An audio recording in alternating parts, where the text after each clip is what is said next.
Okay, mga ka-farmer, good morning. Update sa ating ampalaya na Trident Improve F1. Yan, pang 36 harvest natin ngayon. Pero baka hindi na to maka-harvest ng pang 67 kung matastas ko na to mga ka-farmer. Ito patay na yung mga dahon, pero bawat supling kahit may mga 2 linggo na hindi tayo nakapag-abono, pero gaya nito yung supling mga ka-farmer, may dala pa rin na yan, may tuy-tuy pa rin na dala.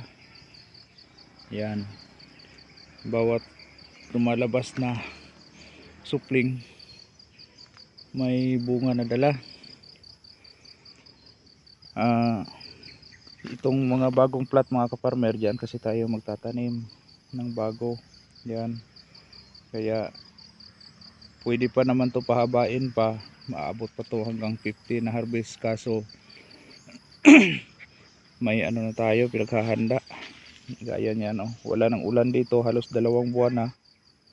Ipapatuyo ko pa yan ng husto, tapos pagka biglang diligan para lumambot yung lupa, tapos ipupulverize, tapos lagyan natin ng mga kailangan gaya ng humus, at saka mga microbial inoculant para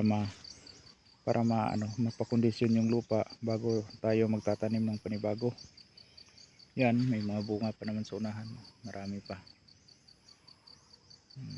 Ma-harvest natin ngayon pang 36 to mga ka-farmer, kasi nung pang 35 sana na schedule harvest, hindi ako nag-harvest, kaya ngayon ang pang 36.